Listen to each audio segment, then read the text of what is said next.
and I have my cup. Well, thank you very much. I started out doing well-being economics when I was at the Center for Labor Economics, and nobody was interested. Andrew and I ran a conference, I think, in the early 90s, and there was Andrew, me, and Andrew Clark, and nobody else showed up. So this is really exciting. I want to tell you how I got here. Hi, Richard. Hi, Richard. I can't hear you, but I can see you. Long time. So let me tell you how we got to this. This is a sort of roundabout story. I've been working on happiness for years, but over the last few years, I've been interested in U-shapes in happiness. So I've written a whole series of papers, a more recent one's coming out in the Scottish Journal of Political Economy with David Bell, but I've got papers in Journal of Population Economics and GEBO and other places. But there's one thing that I hadn't really got to, and that was job satisfaction, because it wasn't clear to me that actually, as clear as it was in the data on happiness, that there was a U-shape. So I have a paper in several of these papers talking about what the U-shape looks like. And I have a paper in GEBO trying to look at unhappiness. And I have 20 different measures of unhappiness, which gives you almost exactly the same shape. And Andrew and I have a paper on the inverted U-shape in antidepressants. But job satisfaction always looked a little illusory to me, partly because the data wasn't as good. But anyway, so I decided that I would go back to look at job satisfaction about a month or so ago. And the first thing that I did was I went back to a paper, which I wrote in, let me look here, I wrote in 1999 with Andrew, and we gave it at a conference at Cornell, and we never actually published it. It's actually a pretty interesting paper, and it actually doesn't talk about U-shapes in happiness, but what it focused on was job satisfaction and unions, and basically found that across, I think I did it on the General Social Survey in the US, the ISSP and Eurobarometers, and basically found that unions enter negatively into job satisfaction equations. And I think the reason I never published it was Andrew and I sat and looked at it and we said, I think every single thing in here that Richard Freeman already knows. So we didn't actually publish it. So what I did was I went back and I thought, let's go back and look at the data and just see what's happened since we wrote that paper. And I went, oops. So this paper is actually about oops. And it's about updating stuff that was done early on.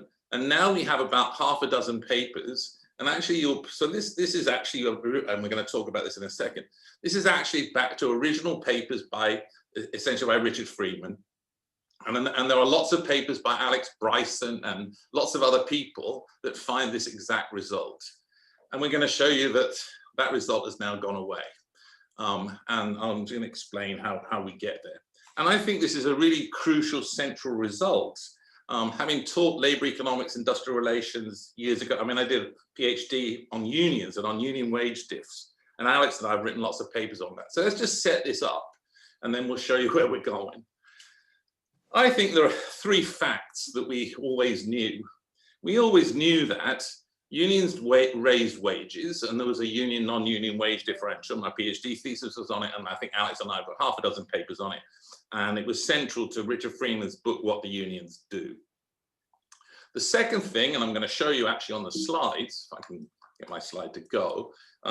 This is where Richard is now, having seen these results. The world needs unions more than ever. This is a good time to focus on the good that unions could do, but I'm going to show you what this starts from. So this all comes, all the received wisdom in every textbook, in every industrial relations book, in everything I ever taught, basically comes from this paper of Richard Freeman's in 1978.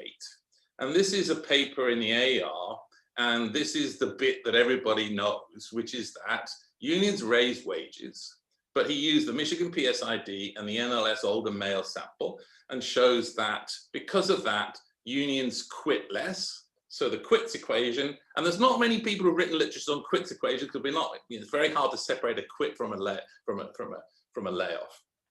But the big deal is that there's that result, which is that unions enter negatively into job satisfaction equations. That's true in the PSID, it's true in NLS older male, and there's a giant literature. So here's the giant literature. I'm just going to run through the slides that people can look at. But if you look at the paper, in a sense, in the 78 paper, Richard actually says the principal paradoxical finding is that trade unions which reduce quits and will be expected to raise job satisfaction, lower it. People, I think, missed that. So here's, I mean, we go quickly through the slide, but here's where I want to go to. And people have argued, even to today, one of the great empirical regularities of industrial relations research is that union members tend to be less satisfied with their jobs than their non-union counterparts. So that's where we were. I went to the job satisfaction data to try and think about U-shapes, and I still haven't worked out whether I think there is one. I got sort of sidetracked from that. So the background to this as well is that since Richard, lots of people, Ben Arts, Colin Green, Andrew Clark particularly, have found, and obviously Alex, have found these results. The background to this as well, just as an interest, is that we've been tracking declines in union membership around the world. But actually, one thing quite interestingly is that in the UK for the last 2 years, suddenly union membership was actually in number terms and in density terms turned round. And the raw wage premium, it turns out, as a background to this, has actually risen. So here's what we're going to look at. I'm going to look at the General Social Survey. I'm going to start there, and the General Social Survey, which is where I started from. And then I'm going to bring in a new data file which no one's seen before, which actually turns out to be pretty important for the US. And then I'm going to show you stuff for Europe, and then I'm going to show you stuff for the UK. And Alex is going to talk to you about, and I eventually sent it to him, and Alex sent me an email which basically said, oh Lord. And this is where we're going to start. This is how it started. So here's the General Social Survey data that essentially, the first column, Freeman used that. The first column, I used that in an earlier paper. Lots of other people used that. And so you replicated the Freeman result with unions entering negatively in a job satisfaction equation using the General Social Survey. And the benefits, it's been running since 72. It's 1,002 a year, and now it's every 2 years, but it used to be every year. And you bung in a set of controls, and that is literally what I did in that paper. The interesting thing about this is that we can exactly replicate what everybody else did. We can exactly replicate what Richard Freeman did, and we can exactly replicate what we did in our earlier papers. But this is what I spotted. If I then said, well, let's go look at the stuff I did up to 1996. Let's look later. So if you then take the same data, 1998 to 2008, the T-stat on that goes to 0. So then let's go later. So then you take the 2010 to 2018, same data, same series, all of a sudden the sign switches, and the sign switches from negative to positive. So I immediately sent this to Alex, and I went, Alex, what the hell's going on here? Can you have a look? So this process started, and the two of us go off and we start to look at other data sets to try and see if we can replicate this result. And you can generate it, if you like, in a pooled regression, where you just interact union with post-2008, and you get this positive result. So it's absolutely true, we can replicate this. And obviously our story is, can we understand this? So let's go to the next one. So this is a new file that people have not used, and the GSS is a, sorry, I should tell you, the question in the GSS is, on the whole, how satisfied are you on a scale of 1 to 4? The daily tracker is just, are you satisfied or not satisfied? But the benefit of this is that we have 600,000 people in this file. We only have it from 2009 to 2013. But first thing I do is I do this, put in everything you can think of, and basically what you get is union in these files go positive. So that's the second replication. And obviously the big story I'm going to get to, and Alex is going to take it over, and I'm going to explain, he's going to explain where we get to. But this is a really big deal. So first column, you have no occupation, no cohort dummies. Second one, you put in, we add education. Third one, we put in occupation dummies. And the fourth one, we put them cohort dummies. And cohorts are going to matter. And I think the big story we're going to show you is we can exactly explain what's gone on here. And actually, it's a story of cohorts. And I'm going to just keep going. So then if you look, here's the big story, I think, in the paper. And Alex can take it on in a second. So then if you go to this Gallup US daily tracker poll, you can separate out the cohorts by year. So the first thing it turns out is that, and obviously we'd have to think about why this is true, but Alex is going to talk a lot about that. So the first thing is, yeah, please, who's that? Yeah. Jan was asking whether there's job satisfaction in the Gallup daily poll beyond 2013. No, that's what we got. They dropped the question. Lots of questions dropped. No, that's the only ones I got. So anyway, the big story here is that the pre-1950 cohorts very clearly have negatives. The 50 to 59 cohorts turn out to be 0 in the US, and then subsequent cohorts as they come through, the sign is positive. And what you're actually observing here is that the results are exactly equivalent to what Richard got in all our early papers. The early cohorts reported negative and actually report negative now. But those cohorts are being replaced by subsequent younger cohorts that actually have positives. So I'm going to stop in one sec and let Alex go on. So then we went to the European Social Survey, waves 2006, 2010, and 2012, and you get the same. So what we've done from here is to try and think about, I'll go back to this daily tracker, try and think about what the heck is going on.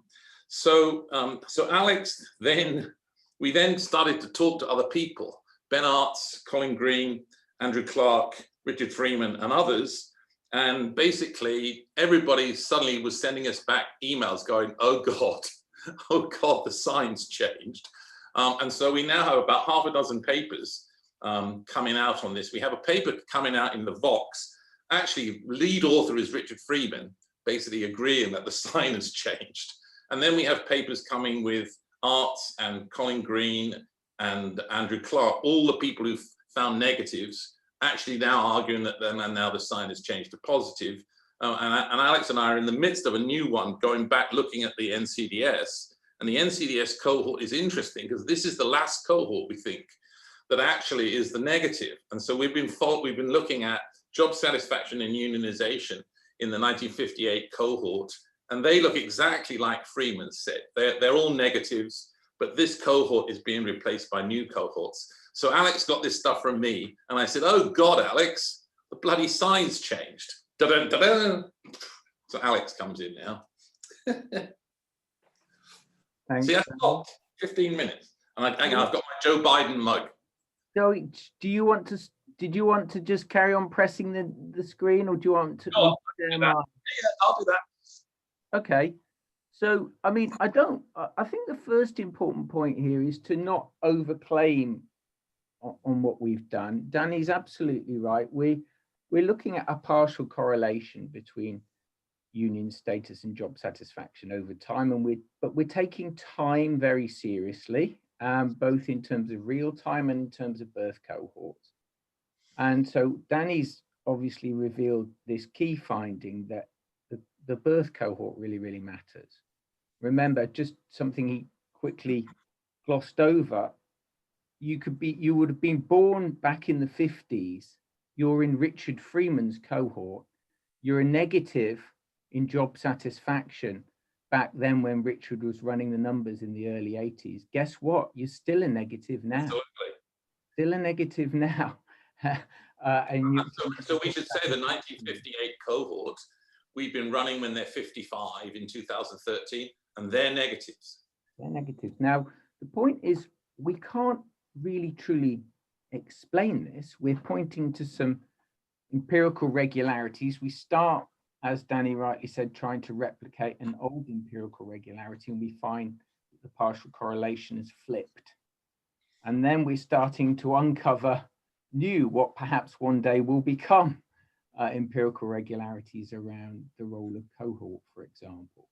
But of course, one thing that people who know this literature will know very well is something like table 4 here, which Danny's just put up, which is a panel analysis, where on this occasion we've pulled together the British Household Panel Survey and Understanding Society, and we plug in the person fixed effects, as you can see. And we're not the first to show that ordinarily what happens is that partial negative correlation moves towards 0 when you bring in the person fixed effect. So you're then you're using the variance that's associated with an individual switching union status over time. So you're looking at within person. This is obviously pointing to something that the literature has been profoundly interested in for many, many years, namely whether one of the possible reasons why we see this negative correlation is the nature of sorting into union membership. And certainly there's something going on there, because when we account for sorting into union membership, just by plugging in a person fixed effect, we see movement towards a positive correlation between union status and job satisfaction. And that should be no surprise to anybody who knows this literature. Nick Paldafi, who you should all know at LSE, found a not dissimilar thing looking in BHPS over time. Individuals tended to sort into union membership when there was job dissatisfaction. In an early period post the switch, you see some positive returns to unionization. What we are more interested in is the change over time. So in one of the papers we're currently doing with Ben Arts and Colin Green and Andrew Clark, is we're taking on this table 4 and we're looking more carefully at the panel analysis. But most of the paper that we're presenting today and the rest of what we're about to show you is cross-sectional. So do you want to go on to the next one, Danny? That's that. Okay, now suddenly you see we've changed. What we've decided to do is really very much in the flavor of what Danny has been describing, is, well, let's see, is this just about job satisfaction? Or have we actually forgotten to look at whether well-being metrics other than job satisfaction differ according to union status? And here we've pulled together the European Social Survey. Now we're looking at life satisfaction. What do we see? A positive correlation. Workers only. Workers only. That's what that little thing at the top is. Exactly right. Pooled over time, we find unions are positive on life satisfaction, something that people haven't looked at very much. I think we go on further in the next tables. Cantrell's life satisfaction. So this is, for you guys who you probably already know, this is a 0 to 10 scale where people are asked how their life is compared to the sort of worst possible and the best possible. What do we find? Unions. We have this one through 2017. So this is there. And you can see positives for union across the piece.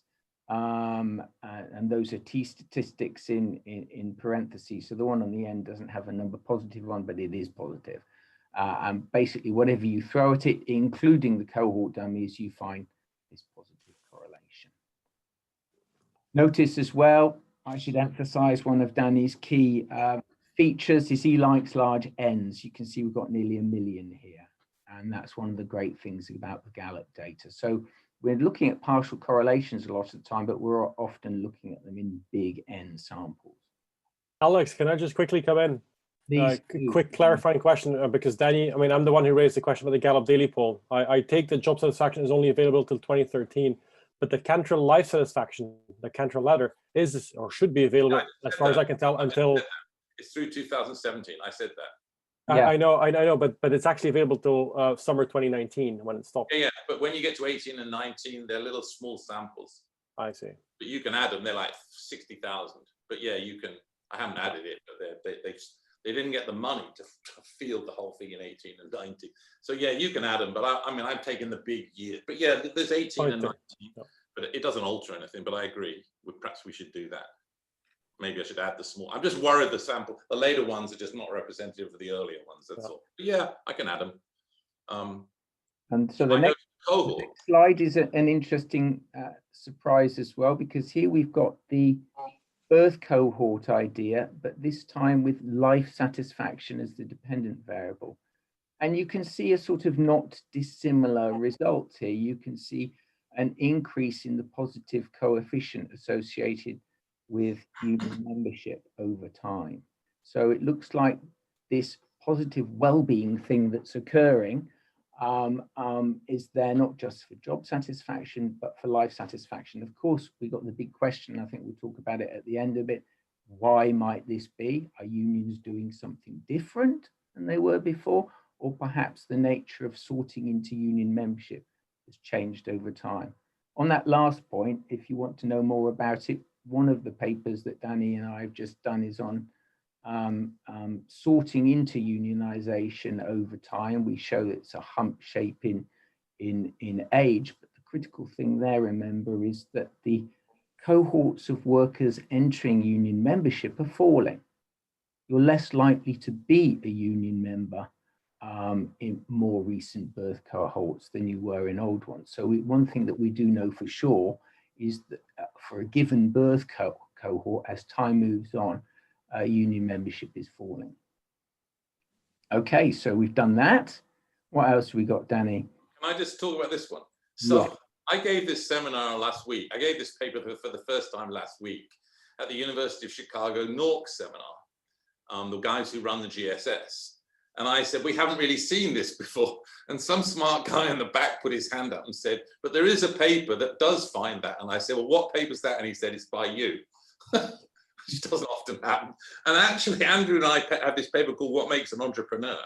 And the birth cohort, the NCDS birth cohort that we've been talking about, that has a negative for unions all the way through. We have a paper, this is just the equation we reported in our 1998 Jolie paper, where we were working on life satisfaction. And actually, we show in that paper that unions enter positive in life satisfaction equations for the same group for whom unions enter negatively in job satisfaction equations. So we're trying to think about and work on that, but that's obviously a puzzle. But I didn't remember that I had a paper on life satisfaction with unions positive in it. So thanks for someone, but it's not often they said, there's this great paper. I said, who by? And they said, you. So anyway, keep going. I'm afraid it's beginning to happen far too often. Back to the European Social Survey, because this is just the union coefficient in similar regressions, but for different sorts of well-being and trust type outcomes. So in all cases, these coefficients are statistically significant, and you can see the union partial correlation is positive for satisfaction with work-life balance, how you feel about life so far, enjoying life, feeling calm, peaceful, not feeling depressed, not feeling lonely, not feeling sad. And here, look at these trust variables. I mean, this came as a big shock to me. There is a literature about social capital and the role of membership of voluntary organizations, and arguably unions are indeed amongst that group of things. Perhaps we shouldn't therefore surprised to find that people who join these things are also more trusting in institutions and so on, but I certainly had not expected that. Why did I not expect that? Well, because I know the literature on employment relations. As Danny and I are showing in the NCDS now, union workers are less trusting of management. They think they try to get the better of workers. That distrust within the workplace is not replicated when we talk about people in general, feelings about police, politicians, governance. It's not true about perceptions of the economy, democracy even, and so on. So we found these positive partial correlations times in European Social Survey across a range of Can I ask a question, Alex? Yeah. Can I, so these are the coefficients of these variables interacted with union membership, correct? No, this is just a union. So Richard, think of a satisfaction with work-life balance, some variable measured, some on a scale of 1 to something. This is just the union coefficient in each of these equations. Yes. Oh, So these are all different. The paper reports the full equations, right? Right. This is just positives. Can I just say something, add a bit more to it, Richard, which is sort of really surprising. So I did this paper on unhappiness. And in a way, what's interesting, and it may be something deep and underlying, which actually suggests that you guys have been doing well-being, working on all this stuff, is actually more general than you might think. So what you look at, if you look at, just take any one of these things, and I'm quite interested, obviously, in the kind of macro central bank stuff that I do, to think about people's views on the economy. If you say things like, I mean, lots of market folks think of this. So if you say, what do you think about this general state of the economy? Turns out that looks awfully like any well-being equation you've ever written and ever looked at. So it has a U shape in age, and it has a positive union coefficient. The general applicability of the stuff that we've been, I mean, maybe there's something deeply underlying, but if you look at these equations, you see trust equations, sadness equation. Do you believe in the democracy? What do you think about the economy? U-shaped in age, union positive, very broader applicability going on. This is obviously very puzzling, but go back to the U-shape in age. Almost everything you see in these macro surveys about what do you think is going to happen to unemployment, what do you think is going to happen to inflation, they have the same structure as a well-being equation that Richard, which obviously is very puzzling, but it's probably broader than you guys might think. And we're starting to discover that the structure of these equations and the union coefficient seems to be the same in all of them. Not what we'd expected, but we're dealing with more of it now. But this looks to be intriguing and a puzzle. Clearly something deeply underlying with people's views on goodness, if you like. Alex, go on. Sorry, can I ask one more question? Yeah. So the dependent variable here is what, on a scale of 0 to 10 or what? Some of them are 0 to 10, some of them are 1s and 0s. They vary, Richard. My view of stuff that I've been looking at, it doesn't matter. It's quite important because it turns out not to matter in my view generally. Maybe better to give us standardized ones, because these are very tiny in case if it's not. I don't really agree with that.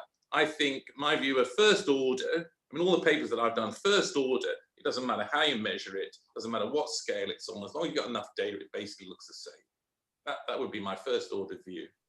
Second order views, maybe there's minor differences, but you may be right, but I don't actually take that view. We certainly a zillion times. Yeah, we certainly haven't talked about quantifying the effects so much. We've been primarily looking at the direction and the statistical significance of the partial correlations, but that would be an easy thing to do. Anybody can get these data and go do that. It's just that's not what we're doing. But clearly these are not. This is hands above the table, and the paper has these equations in it. Can I have a question about the? Oh, who's that? Yeah. Sure. So Angus Deaton and Case, they kind of suggest in their new book on the death of despair that actually the decline of unions are connected with the rising use of opioids in the US, and also with general this kind of overconsumption of alcohol and drugs. And so I was wondering whether you found maybe any effects on kind of on these variables. Well, so I have a paper out last week in the American Journal of Public Health, which looks at which actually looks at morbidity, because the Angus and Anne actually really talk about mortality. They don't have very much about morbidity, and they certainly have no measures about unions. They don't show that unionized workers die more or die less. Certainly, what we see in the US is so let me give you the result that we have in this paper. This shows that the decline, the particular group you care about are the ones who used to be union members. So let's go with white, less educated, prime age, not men, but men and women now. We show in this paper that in 2019, if you ask people over the last 30 days, how many of those 30 days were bad mental health days, 2/3 of the sample say 0, but the question is who says 30? 30 of the last 30 days were bad mental health days. And by today, in the US, for prime age, less educated whites, the answer is 1 in 8. 1 in 8 say, those are the guys who used to be unions. The one thing which is relevant to that, in the paper we show that the decline in manufacturing only impacts the well-being of whites. So you might think that the decline in manufacturing and manufacturing union jobs is what this is about. So we show in the paper manufacturing decline impacts whites, has no effect on other groups. So yeah, I think this is all consistent, but nobody in any of the work, and they haven't done any of this stuff, and we haven't. It's associated with a decline, but nobody shows that. But you might suspect they're related. But what's relevant from this paper is we have a couple of related things. First of all, you can see the stuff here on feeling lonely and sad coming in as negative, but I think we're about to show you union members feel more pain. Oh, first of all, we haven't got that in. We haven't got it on a slide, but okay. Essentially, we do find that, don't we? And in fact, we've even found it in the NCDS. Pain and anger. Correct. So, in fact, these positive partial correlations with job satisfaction and life satisfaction are apparent, even though union members are more likely to report physical pain and to report anger. If it's in the paper, I'm sorry, we don't have a slide on it. In table 9 in the paper, union workers in the daily tracker have more pain and more anger.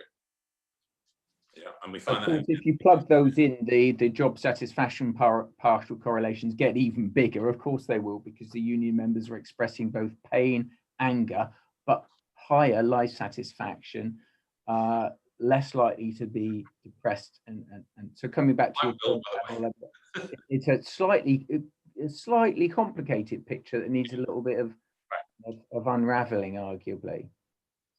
This next slide is about, well, what do unions do, to come back to what Danny said, Richard talked about earlier? Well, actually, there's sort of three things, really. They bargain for better terms and conditions. So you'd think, right, well, that should improve job satisfaction.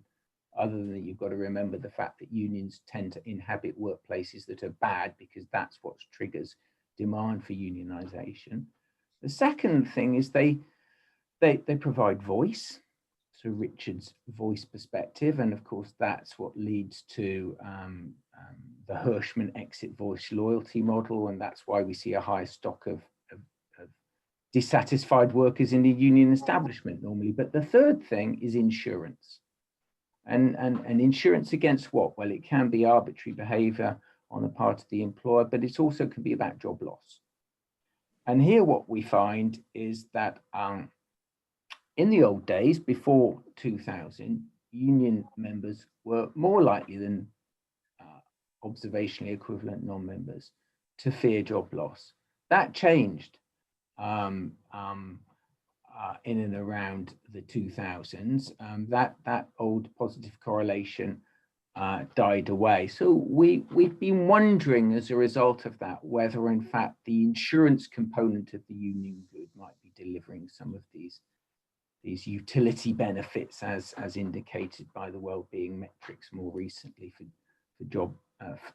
union members. That's just speculation on our part, and there's some partial evidence in favor of that idea. Do you control for industries? No. In fact, quite we could do, and of course, actually, a feature of a lot of what we do is we normally start with a raw correlation with no controls, and then we put in some truly what we think are plausibly exogenous variables, things that really aren't going to be amenable to change in union membership. Then in some of our models, we throw Danny is a big fan of fruit and vegetable consumption in well-being equations, for example. And so somewhere, I expect we do have versions of... I think Christian's question is very apposite, because isn't it the case that union membership now is mainly in the public sector, whereas in the early period it was majority in the private sector? It's a very important point, Richard, and it's coming up in our current paper with Andrew, Colin and Ben, because actually the correlations between unionization and job satisfaction do look somewhat different in the public sector, which is exactly what Danny's looking for at the moment, I think, because we actually have it as one of our subgroup analyses. The public sector thing is really important. And we're trying, so Ben Arts and us are working hard on trying to think about it in the NLSY. The United States, the story, if you're in the panel and you look at these panel fixed effects, you're going to focus on people who are switching between the public and the private sector. And there's not that many of them, it turns out, but you're right, especially in the United States. If you look 1983 to today, union membership rates in the public sector are basically 33, they're flat. And the decline in union density in the private sector is large. So you're right. I mean, in this early stuff that we do here, I mean, I experiment with industry dummies and occupation dummies and income dummies and all sorts of things. And it turns out again that in the job satisfactions data, it's essentially immune to that. So I put in here occupation dummies, but you can put in the daily tracker industry and income and everything else, and basically nothing changes. But there is an issue still to be thought about, which is about public and private, and that's what we're grappling with right now. But the concern, as I say, is you don't get an awful lot of switches. That's the problem. But you're right, and we're trying to work on that now, and it's an issue, and we're working on it. Alex, may I come in? Sure. Yes, is that Maria? Yes, hi. Maria? Hi, quick question. I was wondering whether, I mean, thinking about the mechanisms, whether you thought of it might be happening through job quality. So I'm thinking about the Gully, Felsted, and Francis Green work. And obviously the skills and employment survey would be the obvious one. The sample sizes might not be to Danny's standards, but again, you know, it's a great survey and they are respectable sample sizes. But perhaps there is something going, because I'm just trying to see the leap from union membership to job satisfaction, where, you know, if you could show that they affect the quality of the job, then this might explain the job satisfaction outcomes. Yeah, and you're quite right, Maria. There could be a couple of reasons. So obviously, we've done what many economists tend to do. We use wages as a shortcut for job quality, which doesn't really cut the mustard with many people. And I guess we could actually plug the wage into some of these job satisfaction. Well, we have. I mean, I have used it. It turns out, I mean, I always think occupation dummy is essentially the wage, another way of thinking of it. Yeah. You're right. I mean, in a sense, if you go back to the early papers that Alex did, and I'm looking at the paper that I did earlier, you're quite right. I mean, in those early papers, people plugged in exactly what you said, right? And so the negative result never went away. I mean, I've got all sorts of things about advancement opportunities are high. I can work independently. I can help people. I have unhealthy, all that stuff. So the old result, you're completely right. The old result was immune to those, you know, you got a negative, you plug those things in, you still got a negative. We have not yet kind of done that, but we've been trying other stuff with the data that we have in the daily tracker. As I said, we have occupation, we have industry, we have wage, and we have cohort effects. And the result so far is immune to that, in a way that it was immune to it before. I mean, but bear in mind, there are two reasons why job quality might be a confounding factor. One is that unions try to bear down on job quality. They try to improve it for their members. But the second might be non-random selection into unionization as a function of how good or how bad your job is. Richard's remark. I remember Morris Peston, 1985, told me, but Danny, you have to know that unions impact everything. So, you know, in a way, what you've taught, those are deeply endogenous. The union itself might well negotiate those things. Those things are clearly deeply endogenous to the union itself. I mean, the proportion women, the proportion part-time, proportion young, all that stuff. I mean, this is clearly union influenced things. But I agree with you. But those are deeply endogenous factors. Unions come into a workplace, narrow differentials within the workplace, widen them between workplaces, and change everything in the workplace. So you've got to be a little mindful that maybe it's the union itself that's caused that. Shall we get to the last few slides?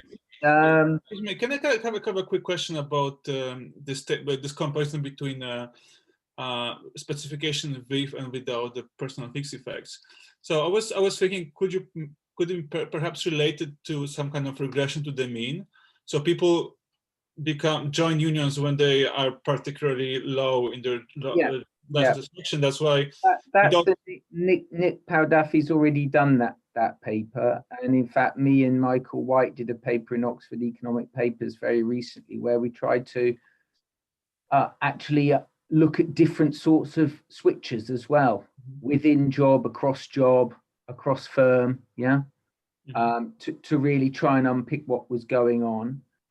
So that there's a literature there on that already. It can be improved and it should be revisited.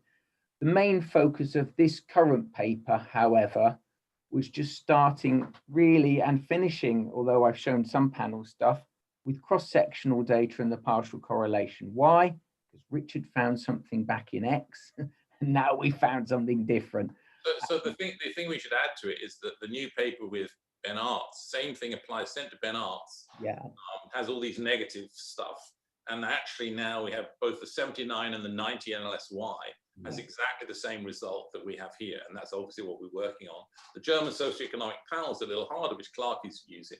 But basically we have exactly the same thing in all the panels, that post 2008, when you do people fixed effects pre 2008, nothing happens. When you do post 2008, people fixed effects, in all the panels files that we have, switch the sign. And obviously you're right, we're trying to work out what the heck that is. I mean, the first order fact is that we didn't know that. We didn't know that the sign was switching, and now you very sensibly have to say to us, well, why is it switching? Well, at the moment, we've documented that it's switched, and we're trying to work that out. But Richard's point about the public sector is really important, it turns out. But as I say, in the NLSY, your identification of the public sector is, there's not that many people switching from public to private, and oftentimes it turns out that it's just in error. So the problem I remembered at words, the problem was always, you ask people, which sector do you work in? So you're a cleaner working in a school, you're the cleaner who works for a private company. You say, I'm in the public sector, but you're not, you're in the private sector. So that's, and the Department of Employment has always worried a lot about, I mean, I remember in the old days, people talking about coverage, and why the WERS surveys never had coverage in it was because personnel managers wrongly answered. I mean, personnel managers in sectors, they knew where there was union coverage and coverage of wages councils and other things, said there wasn't, and the places where they said there were, turns out there weren't. So so those issues, public sector and coverage issues are an issue. And obviously one of the things we're trying to think about is, are people really getting it right? And in the panel, you can look at, do they switch in and out? So we're thinking about, and the measurement error problem in these panels drives these coefficients to 0. So that's a big issue, I think, and we're working on it. And Arts is working on it right now, because we think many of the switches to public sector in the United States are just errors. So as far as this paper is concerned, all we've basically done is we started with the cross-sectional partial correlation that Richard Freeman, George Borjas found in the early 80s. We've gone on to find, it looks like it's different now, not only for the US, but we see it in Europe, we see it in very large samples.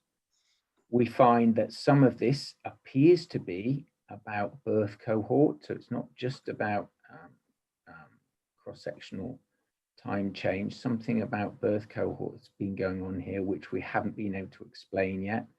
Furthermore, we find that this positive partial correlation with unionization is not confined purely to job satisfaction, but extends to other satisfaction metrics and to a whole range of other well-being metrics, some of which I don't think we really knew an awful lot about, although of course people who work on things like social capital knew some of this, I think. So perhaps we've begged more questions than we've asked, which is why we are following up with, well, certainly currently working on 2 papers. One is the one that Danny's referred to, which is using panel data, BHPS with Understanding Society. Colin Green is the expert there. Andrew Clark's been using the German SOEP, and Ben Arts has been using the NLSY. And Danny and I are working on another paper, which we're going to call, I think, Job Satisfaction and Unionization over the Life course, using the 1958 birth cohort, because we see unionization and we see job satisfaction through to the age of 55. And it's an interesting cohort because it's pretty much the cohort that Richard would have started out with, but in the UK. There we find some big fat negatives on overall job satisfaction, and we find this across the life course. And actually, one of the things we're showing, which is really interesting, is that we're finding characteristics of your father or mother at your birth still impacts job satisfaction at 55.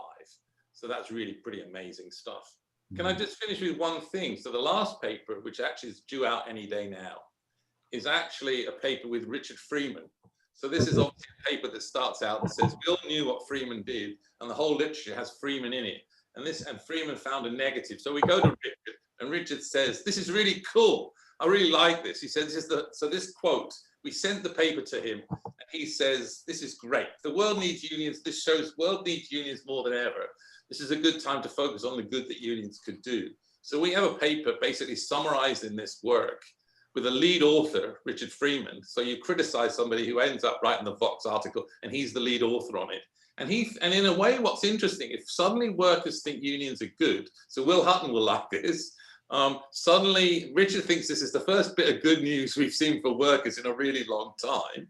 But Alex is sort of taken by the fact that unionization numbers in the UK in the last 2 years have picked up for the first time in, I don't know, 40 years. The density rate has picked up. So the three things have happened in the data in the UK, which is the density rate has picked up by about 0.3. The union numbers have picked up by around 100,000. But the raw wage premium, so the Department of Employment, or whatever it's called now, Department of Business or something, plots a raw premium. So they just take, the average wage in the union sector, the average wage in the non-union sector, and then they just do a difference. And that's picked up as well. So I don't know, maybe there's been a switch. Maybe the changing cohorts coming through are a switch. But this is very much Will Hutton's kind of thing. But maybe the social democracy is about to change, and suddenly this thing has shifted. And obviously the question is, in some way we think that what unions do hasn't changed that much. It's just the comparators just look worse. So now the union guys go, oh, lordy, this ain't so bad. So anyway, but this is the first bit of news. And so, as I say, now this paper, which criticized Richard Freeman, has ended up with Richard Freeman being the lead author, talking about this work. That's kind of nice for students to see. You talk about somebody, and in the end, he authors the paper criticizing himself. Will? I'm rooting for you, Danny. I'm rooting for what? You. I'm rooting for you. Well, I know you would be. That's when I saw you there. I thought, Will love this. This is like the first thing Will's ever seen that's kind of positive. I've been trying to argue this case for 20 years, yeah. I know you have. We're moving then to the question part. I mean, are there any questions? I was wondering, could you put up the second sheet of conclusions, which you shot off? Yeah, no, of course. We were trying to get, yeah, of course. Right. I mean, Richard, I have taught for 40 years this fact. And in fact, I've done lots of stuff in the United States where I set wages. And one of the things I've always looked at. So if you go and look at wage, I do stuff for Chicago teachers and New York police. And what you see there is that they get a huge wage differential. They never quit. Everybody's trying to join and become one. And if you look at any survey, they're always pissed off. And that always fitted. That fitted the model very well. But this has shaken my socks. I mean, this is just changes everything I thought. So the explanation is that there are changing cohorts. But remember, the changing cohorts, as Alex said, each of the changing cohorts has a lower unionization rate than the previous one. And in essence, I remember thinking years ago, as you see the decline in unions, what you're seeing, presumably, it's like a batting average effect, that the weak unions are the ones that die. And in the end, you're going to end up with very strong ones at the end. So maybe this is what's going on. But there's a selection going on here, both of people and of the unions that are left. But what is your story about these earlier cohorts? Is it a selection effect, or does it still stand up when you do the panel? Well, Alex can go. Yeah, I mean there is the panel looks like the results seem to. Well, I mean that's what we're working on now, but it does look like this stuff stands up in the panel, including for the United States. So the NLSY stuff indicates that the coefficients for union have become more positive, even if you bring. Which is completely inconsistent with what, I mean, Ben Arps has these two very good papers, and we went to him and said, Ben, this result looks like it changes, and he came back to us and says, my goodness, it does. But you're right. The question then is, what's caused the change? No, just going back to the fact, you say that as a general truth that in the earlier cohorts, yeah. Union members are less satisfied. Absolutely. Still, so one answer to that is, well, you know, dissatisfied people become union members. But are you telling me that in that group, in that early cohort, with a fixed effect, you still find this result? Yes. I see. I mean, another explanation, because when we look back at the literature trying to understand why union members were more dissatisfied, the common explanation was that unions make problems at work more silent, right? So they sort of, the other explanation, which I'm not sure Richard Freeman, for example, would like it, is that unions have stopped being as effective in what they do, and therefore they don't create these feelings of dissatisfaction amongst their members. So it could be a union ineffectiveness story there. Just I mean, you could be right. I mean, we Alex and I puzzled on it, and I don't remember. I think it's in this paper. Trying to think about the union effectiveness. I think Alex, we think this is right. It doesn't look that the union wage differential has actually changed much, right? I mean, you might have thought it would have gone up as the weaker unions went away, but when you say what have they done? I mean, Alex, I think roughly true. We take the view that the wage differential is pretty dark. Yeah, we present it in the MBR paper at the end there. You run all the analysis for the US going back to 73 or something, and there's a small. But I mean, the most obvious thing that's changed, surely, is strike frequency. I mean, the number of strike days has totally changed, hasn't it? Absolutely right. I mean, it's not impossible what Maria's saying about what Richard originally called voice-induced complaining, as it were, which is part of the bargaining process, but also the information provision of just how bad your managers are. But I can tell you, because we've done the work with the British Social Attitudes through to NCDS, you ask a worker how they feel about management and whether management are liable to take advantage of workers, that union coefficient is as negative as it ever was. So so actually it's quite what we're doing, Danny and I are doing now, which is really a sweet aspect of NCDS. NCDS Sweep 8 was when they are age 50. There's a whole bunch of questions in there that get under the skin of this sort of thing that you're referring to, Maria. It's got things like, do you stick with a job even if it's a bad job?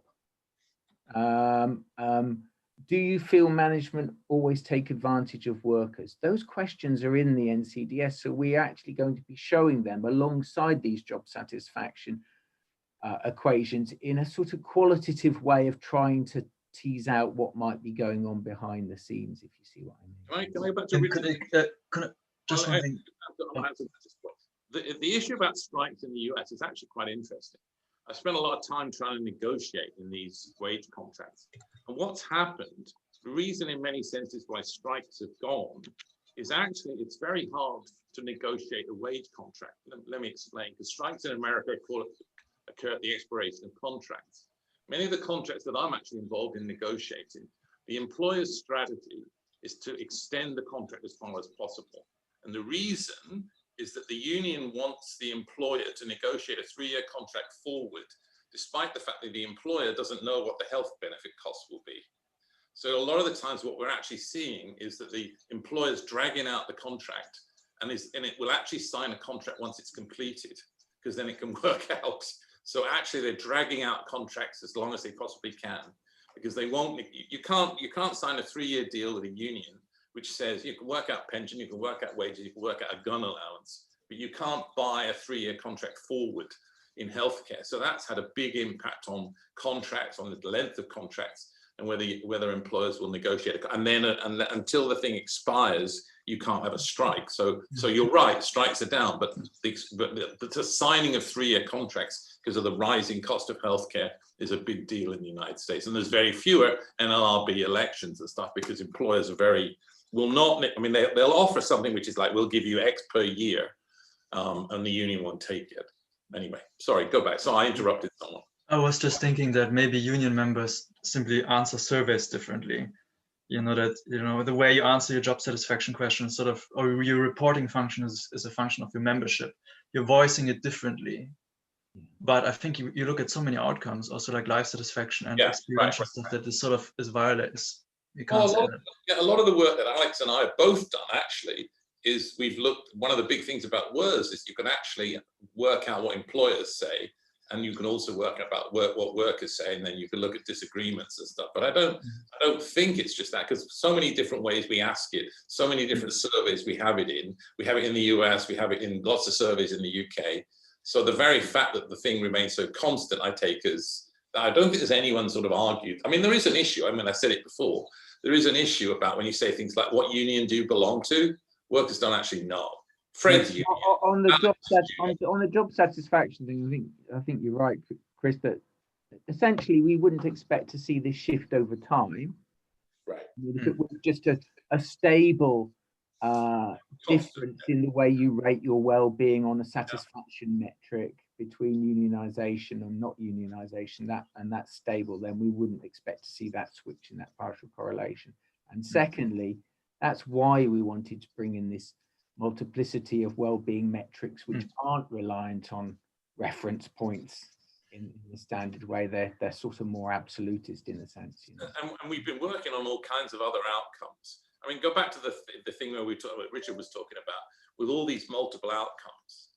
I mean, I'm not aware that we were going to see this. So this, to me, I mean, maybe there is a deep underlying. I mean, maybe there's miserable people do certain things, or happy people. Maybe, I don't know. Maybe miserable people, happy people join a union or something, and happy people are what we're picking up, something deep and underlying. But we didn't know this. We didn't know this till we did this. That every way we measure it, you get the same. And it doesn't matter, it turns out, how you measure it. Apart from pain and anger. Yeah, pain and anger is something we've got that in the NCDS. We've got so we've got things like, I mean, we did it yesterday. We have pain at 55. Union effect is higher, and it's impacted by the occupation of your father when you were born. Your pain at 55, which is like, what? True. Danny, Alex, just my kind of working hypothesis, and obviously hear what you have to say in the light of what you found for some time now, has been that the working environment has got much more didactic. That's to say, I mean, it's always been the case. It's one of kind of truisms of kind of HR, that you never leave a firm, you leave your manager. But I do think that managers, particularly in the kind of small and medium-sized firm, which has now become the kind of typical kind of size of the workplace, have become kind of more didactic. And I think that one of the reasons why people feel more satisfaction being in a union is because they kind of know better, either because they've directly experienced it, or they know through their peer group what work is like in non-union environments. So there's a kind of shadow effect taking place here. And I also suspect that's one of the reasons why union membership is rising, even though it's extraordinarily difficult to kind of organize and join unions. And actually, it's quite expensive to be a member of a union, actually. I mean, the union fees aren't cheap. I mean, typically you can, you know, it can cost you $5 a week, or kind of $19.99 a month. For a lot of people, that's a lot of money. I don't know I don't know how that plays into what you've got here in front of us. Go on, Hattie. Well, I would say, first of all, this does seem to be a fairly ubiquitous finding. We find this in the US and in Europe, and I think in different European countries, not all of them. But I think at some point, Danny, you ran this on virtually every European country separately. So if it is a change in the way that management operates in the modern workplace, it's one that we're seeing sort of everywhere. I do think the big difference is the public sector, though. And I think that didactic idea of yours, Will, I suspect that operates just as much in the public sector as it does in the private sector. Maybe people's expectations are different when they sort of. I mean, in a way, we don't see much change in what unions do. But if you go back to what the unions do and you go back to the work Richard did, he always talked about the fact that in principle, it's an empirical fact. I mean, it's an empirical fact whether job satisfaction, whether unions enter positively or negatively in a job satisfaction equation. Same in a productivity equation. The question is, do unions increasingly emphasize voice? And if they do, that might well have a different impact, right? If you suddenly see how bad things are in the non-union sector, in some sense, there's that comparison going on. But presumably, if unions can start to talk about, you know, I don't know, buying health insurance cheaper or doing the voice kind of things. But in principle, all the Freeman and Madoff, what the unions do, the sign in most of these things are uncertain and can change. And so I think what we've seen is the wage effect doesn't look to have been that change. But I think that might be important, because if we see the decline in unions and you end up seeing the stronger unions there, the fact that they're not raising wages, you know, we're not getting that batting average effect, suggests that perhaps they are doing something quite different, and maybe they are offering more things than we thought in the past in comparison to the zeros. But everything here is compared to the zeros, and it's the zeros. Maybe a different way of putting what Will's asking is, has the value attached to the insurance component of the union good changed over time? Right. And that's possible. Right. We've seen coefficients showing union workers are less concerned about losing their current jobs than non-union workers. So that's somewhat indicative. And that will be a potentially plausible hypothesis. How we would actually test it empirically in the data, I'm really not sure. Well, I think I do have a little thing for Will. So the other work that I've done on, so let's think of this. Underemployment tends to be less true in union settings. Young people, if I run an underemployment equation measured however you like, the young are the ones who are underemployed. So union settings for young people, I mean, old people are disproportionately are overemployed, young people are underemployed, unions prevent underemployment. Here's a reason you might think that the young like settings where they can get a job, but they also get enough hours. So the story of underemployment could well be part of it, but that fits exactly with what you've asked. The underemployed like the fact that they can get a union job which hasn't got underemployment in it. And so that you need to have some story about why the young are looking differently, and that fits pretty well. I mean, I have several papers with David Bell on exactly that. So the young disproportionately want more hours, and the old disproportionately want fewer hours, and they're both unhappy. But in union settings, they're not. The young have more hours. I mean, more hours in the sense of how many hours would you work, how many hours would you like to work, and that's the gap is narrower for the young in union settings. I'm sorry, guys, I've got to go. I'm very sorry, but it's a great piece of work. Good to talk to you, my friend. Nice to Good news. After 20 years, Will's got something he can hang on to. Yay! Good to see you, my friend. I shall. It'll find its way to the public prints ere long. Okay. Thanks. Just to say that the seminar officially is also at the end, but that doesn't stop us to continue talking. So, I mean, just wanted to make this announcement. I want to ask Richard. Do you? I mean, you asked this point about your scale thing. Do you? I mean, you and I differ. I mean, in the sense that all the stuff that I've ever done suggests that, you know, that how you measure well-being and how you score it at first order, it doesn't matter. Now, maybe you don't agree with me, but, you know, I mean, if I take happiness and life satisfaction, you can cross-tab them and so on. But if you score them from 1 to 10, or you score them from 1 to 3, or you whatever, I take the view that, you know, pretty darn much you get the same thing. Do you not agree with that? No, I think one should be more interested in the size of effects.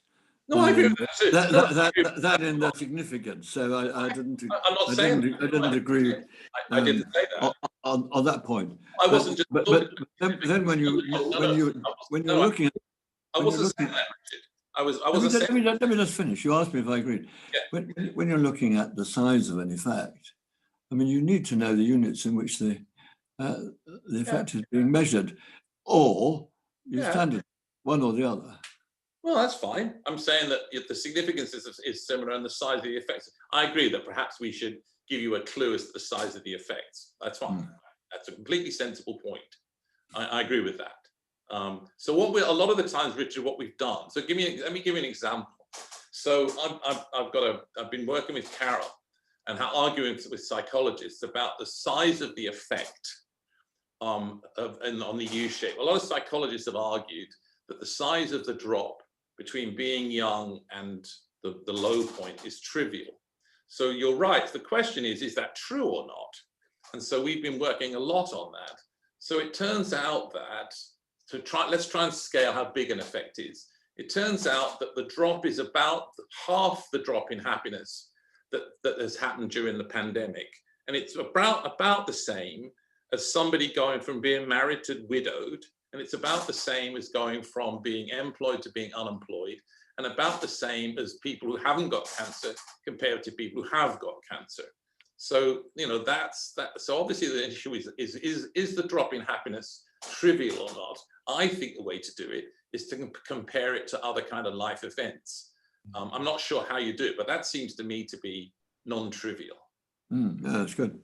Right. I mean, but if you look at what Daisy Fancourt and Steptoe have got, the drop in life satisfaction in 2 weeks was from 7.2 to 5.2 in 2 weeks in the early part of March. Never seen anything like that before. So that's two. Let's take it 200 life satisfaction points. We've come back to about 6.3. So now we're at, now we've got about a life satisfaction point. And that's about 7. So the drop in well-being in the data from being young to being in the low point is about 70% of that. How you argue that's trivial, I don't know. But I agree with you, Richard, entirely agree with you. These life satisfaction things, we have to try and work out the scale of these things. So we've been trying to do it that way. And I'm completely open if others have got ways of, is this big or is this not? Richard, I think it's a really important point. If others have got a good way of doing it. I think the other thing that we'll do ultimately is come back to this issue about, well, one reason we care about well-being is it might affect economic behavior. So if we dissatisfaction effect of unions has dissipated somewhat, what are the implications for quits? And absolutely. We need to we haven't done that yet. So the other thing, I mean, I was saying at the beginning, I remember the very early days, I think in this conference we went to, John Abad said to me, the thing with all this life satisfaction and happiness stuff is whether it predicts things. And I think that's perhaps true. I just should say to you, Richard, we have been fighting with psychologists about the scale of this effect. And eventually Carol and I have got a paper taken in the big psychology journal arguing, so now we've taken them on and we have a paper coming out in Perspectives in Psychological Science, where we've actually talked about, and psychologists have been arguing there is no such thing as a U-shape and it's trivial. And we've basically got a paper showing that we don't agree with that. So that after much attempts by everybody to get papers in a psychology journal, Andrew and I and Potovi and others have spent forever trying to get one in. We've now got one. And basically it says, just you'll like it. It says everything you conclude is wrong. And in the 20 studies that you looked at, you missed 120 studies that found the opposite of what you said, basically. So that, I mean, I think Richard's point is a really important one, which is what's the scale? Richard, have you got a way of other ways of thinking? The scale of these effects, I think, in well-being are really important, and it's not just. I mean, it's like a change from union to non-union affects the work-life balance score by X. Is that big? And I think you're on that. I think is a. I mean, have you more to say to that, Richard? I mean, it's a great point you made. But I mean, what the psychologists use is a standardized effect, but they standardized on the dependent variable, which they call the effect size. I think these are perfectly meaningful sets of numbers, and I think economists ought to use them more. But I did just want to say, I really can't agree that we're interested in well-being because of its effects on other things. We're interested in it because that's the ultimate quality of life measure. That's why I'm interested in it. Okay. I mean, I agree with Richard there. I mean, if we think that this is some metric for utility, then I mean, could it even be that I mean, if we pretended these partial correlations were causal effects, it would be an incredible turnaround for trade unions, and it would start to get rather exciting. But don't you think it's predictive? The fact that I don't know, that poor mental well-being impacts suicide or some such thing. I mean, those in itself, it's of interest, but what it predicts, I mean, I don't know, these studies about you ask someone how happy they are, you take a skin biopsy, and how happy they are predicts how well they heal. That's interesting, surely. Well, it's more important how they feel than whether their wound heals. But what is important is whether they live. I mean, so we're promoting the Wellbeing Life Years measure of outcomes. Well, I mean, I'm not sure I agree with that, but that's fine. It's a perfectly sensible view. I think it's obviously sensible. I like the idea that it predicts things. I would be very keen for others to take. So me and Danny come from this labor economics perspective, and so we're desperately interested in knowing how workers respond, how they deal with management quits, and so on, and job quality. But look at the bottom of table 10 there: democracy, attitudes, trust, and so on. I'm really hoping that we've done a couple of papers. With Rafael Gomez, I did a paper on unions promoting democracy because they increase your propensities to vote. So that we've done that paper. That this, perhaps others, political economists, know more about this, but I think this is a very much an somewhat underdeveloped component of the union literature. And So how do I know? I'm hoping that people will take this up and do a bit more with it. I know the social capital people are onto this a little bit, but I think trying to understand the role of trades unions and trades unionism in a time where, you know, there perhaps arguably is a deficit. Right, but I think, I mean, Richard's point about do we know the scale of these things? Well, I mean, the first thing we've shown is that I mean, you're right that significance isn't the only thing, but the first thing is to show significance. If it's not significant, it's zero, right? So if it's not significant, it's zero. And then the second question is, if it's not zero, how big is it? But the first question we're answering is, I thought it was zero. So it's not zero. So then the question is it's trivial? And your point is well taken. But the first thing for us to find out is it zero? And this tells me. Well, sorry, if it's not significantly, is it different from zero? It doesn't mean it's zero. I'm going to conclude it's zero, Richard. No, I mean, it's the best estimate, isn't it? And it's got confidence. It's got confidence intervals which may include zero. Right, but I really think it's wrong to say if it's not significant, it's zero. Well, that's what a null hypothesis test is.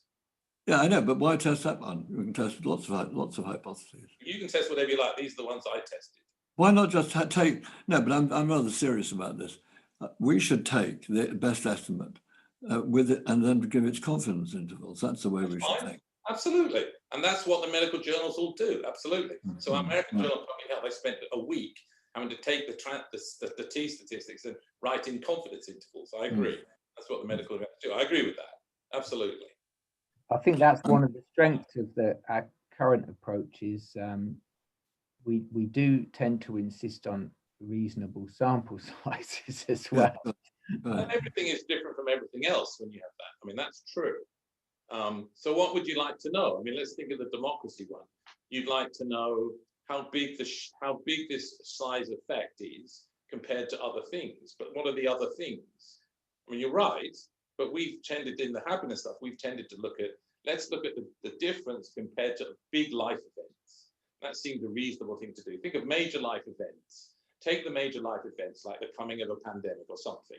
Say, what is the size of that effect? And then compare this to it. And that's a way of getting whether it's big or not. In these things, you're right. I'm not sure what you would decide big would be. And your point is very well taken, but I don't know. I don't know. Well, you're bound to be comparing it to some extent with the spread of the thing that you're affecting. Right. But I mean, so if you say to me, is that 0.07 big or not? I guess I can't answer your question until I go think about it. And you're right. I don't know if it's conditional on it being not 0. Is it big or is it small? I don't know. And you're right, I should tell you that. Danny and Alex, two of us here are meant to have had a meeting at 2 o'clock. So I think it's time. So lovely seeing you, guys. Yeah. Time for me to go anyway. I also have to go, unfortunately. So it was really nice. Thank you for coming. And next week we have Andrew Oswald presenting, who will be presenting on physical pain, gender, and the business cycle in 146 nations, again on Thursday at 1 p.m. And Alex, Danny, thank you so much. It was great. Thank you. Alex, I'll give you Skype. I want to talk to you. Okay. Take care, everyone. Thank you. Bye-bye. Bye. Bye-bye.